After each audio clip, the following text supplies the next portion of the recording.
Olá, bom dia para você. Que Deus abençoe grandemente o seu dia, que seja uma semana extraordinária.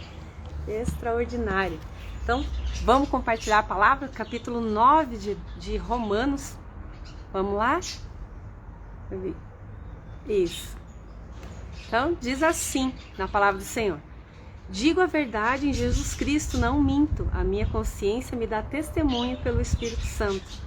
Sinto grande pesar, incessante amargura no coração, porque eu mesmo desejaria ser reprovado, separado de Cristo por amor de meus irmãos, que são do mesmo sangue que eu, segundo a carne. Eles são os israelitas, a eles foram dadas as adoração, a glória, as alianças, a lei, o culto às promessas e aos patriarcas. Deles descende Jesus Cristo segundo a carne, o qual é sobre todas as coisas. Deus seja bendito para sempre. Então nós lemos ali já, né? Até aqui no capítulo 8, ele vem falando da diferença de você pertencer a Jesus Cristo. Bom dia, Rose, tudo bem? E que não é só porque você tem uma descendência, porque você é filho de um cristão, que você está salvo, mas depende de você, das suas atitudes. Oi, Nena, bom dia.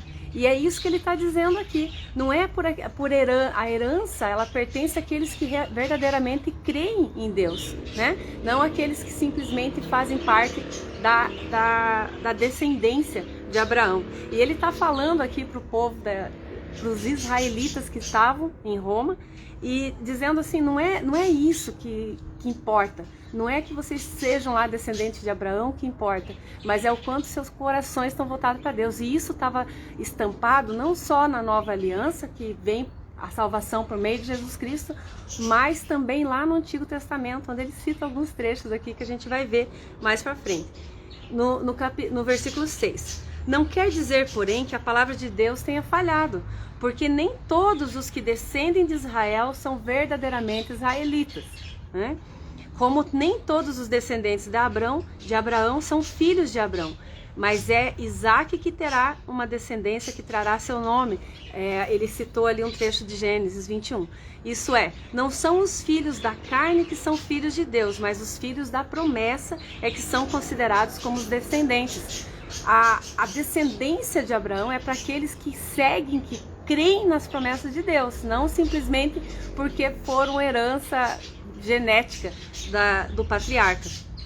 Para esse tempo virei e Sara terá um filho. Então essa é a promessa que Deus deu lá para Abraão, onde dele seriam benditas todas as nações da terra. E a descendência de Abraão, Deus fez uma aliança com eles, né? E estabelecido ali pela circuncisão, já falamos disso, né? Dos sinais da aliança. Mas a circuncisão do coração, como lá em Malaquias, ele também fala que não é os sacrifícios que Deus se agrada, mas era um coração rendido a ele.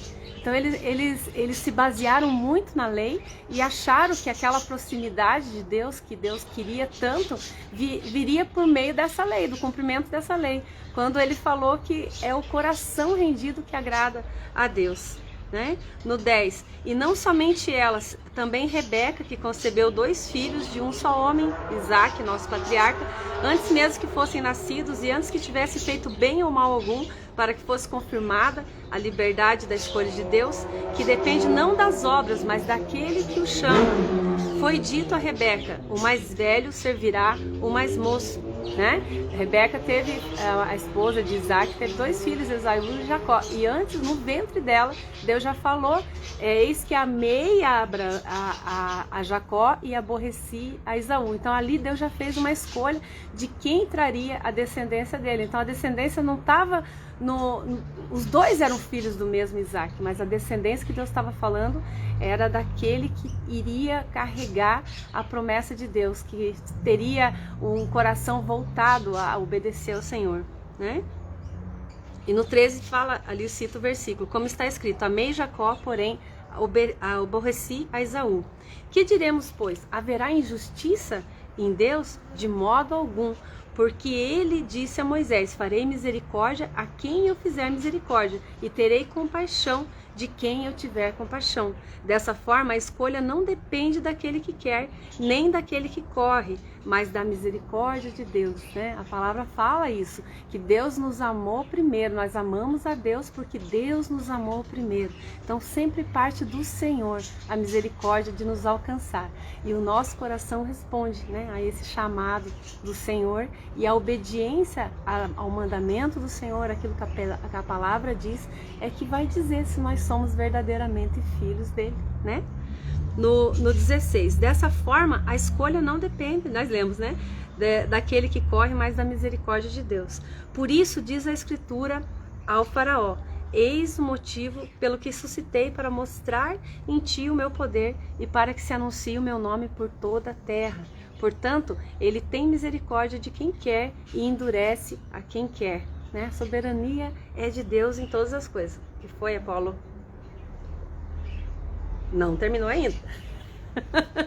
Ele já fica aqui me rondando. Não, espere. Para. Deu. 19. Tu me dirás talvez, por que ele ainda se queixa? Quem pode resistir à sua vontade? Mas quem és tu, ó homem, para contestar a Deus? Porventura o vaso de barro diz ao outro: por que me fizeste assim? Ou não tem o oleiro poder sobre o barro para fazer da mesma massa um vaso de uso nobre e outro de uso vulgar? Algumas versões falam um vaso para honra e um vaso para desonra, né? Então, Deus é que nos criou e Ele forma isso da forma como Ele quiser. Deus já sabe de antemão aquele que vai ter o coração rendido a Ele e aquele que vai aborrecer ao Senhor. Nós lemos isso no capítulo 7, né, o 8, onde fala ali dos predestinados, que nós somos predestinados a amar o Senhor, né? Porque Deus já conhece o coração de antemão. E não cabe a nós contestar aquele que cria o barro. Nós somos como barros na mão do oleiro, né? Ele é que move todas as coisas. Quando isso me lembra muito, assim, né? A palavra diz assim que Deus resiste aos soberbos, mas dá graças aos humildes, porque as pessoas soberbas, elas não têm a capacidade de ser transformadas, porque para você aprender algo novo, você precisa ter humildade, de reconhecer que aquilo que você sabe não é suficiente para você alcançar aquele resultado. Então você precisa se sujeitar a essa nova informação e ser transformada a partir dela. E a pessoa que já acha que já sabe tudo, né? Essa não tem condições de aprender mais nada. E quando ela se coloca diante de Deus, a verdade dela prevalece sobre a verdade de Deus. Por isso que diz assim: eu resisto aos soberbos. Não é que Deus não goste, mas Ele não tem como se aproximar daquele que escolheu não crer, né? Deixa eu ver acho que aqui no 24, né? Esses somos nós que Ele chamou não só dentre os judeus, mas também dentre os pagãos. E o que dizem é o que dizem Oséias: clamarei um povo que não era meu povo, e a amada a quem não era amada, e no lugar mesmo em que lhes foi dito: vós sois meu povo, ali serão chamados filhos do Deus vivo. Está falando a respeito de mim e de você, que não somos ali da descendência de Abraão, mas pela fé nós herdamos a promessa, as mesmas promessas que Deus fez para o povo dele, nós herdamos por meio de Abraão, por meio de Jesus Cristo. No 28, porque o Senhor realizará plenamente e prontamente a sua palavra sobre a terra, ainda como predisse Isaías: se o Senhor dos exércitos não tivesse deixado um rebento, ficaríamos como Sodoma e seríamos como Gomorra. Então que diremos? Que os gentios que não buscaram a justiça alcançaram a justificação, a quem vem pela fé, ao passo que Israel, que procurava uma lei que desse a justificação, não a encontrou, né? A fé vem pelo crer em Jesus Cristo. A salvação vem pela fé, né? Não é pela obra, não é por aquilo que a gente faz, mas é por aquilo que Jesus fez por cada um de nós. No 32, por quê? Né? Ele está dizendo ali: se aqueles que cumpriram a lei não alcançaram a justificação, e outros que não conheciam a lei alcançaram porque tiveram fé. Ele falou assim: por quê? Porque Israel a buscava como fruto não da fé, e sim das obras. Eles queriam se gloriar neles mesmos.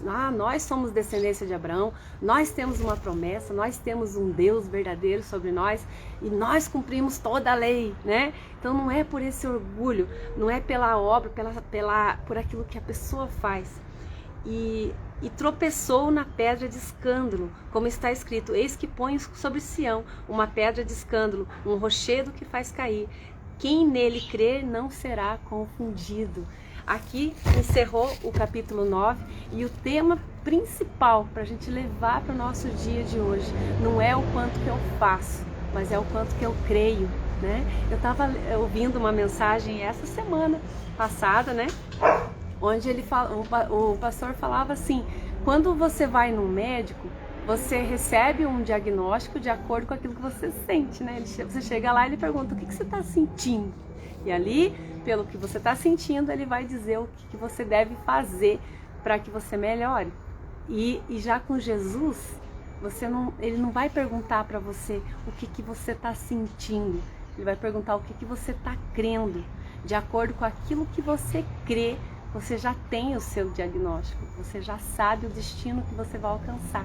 Então tudo é pela fé. Tem um trecho lá em Hebreus, no capítulo 4, eu vou ver se eu acho aqui. 13. E que ele fala a respeito disso, o autor de Hebreu, né? Que não adianta você ouvir toda a palavra, não adianta você ler, conhecer a Bíblia de um canto para outro, se você não acreditar naquilo que você está lendo. Vou ler aqui o comecinho do capítulo 4, depois eu quero que você continue lendo aí na sua casa, medite sobre a palavra, deixa Deus falar com você.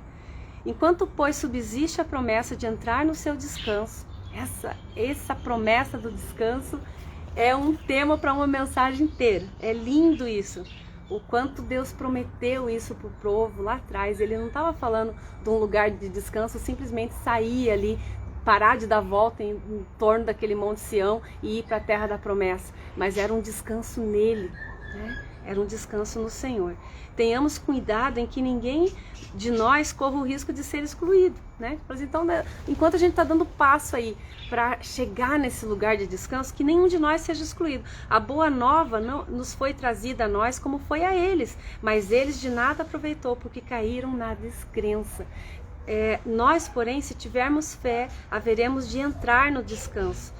Ele disse: eu jurei na minha ira, não entrarão no meu lugar do descanso. Aquele povo que ficou dando volta por 40 anos, aquela geração que escolheu não crer naquilo que Deus estava falando por meio de Moisés, eles não entraram no descanso do Senhor, eles não alcançaram a promessa do Senhor.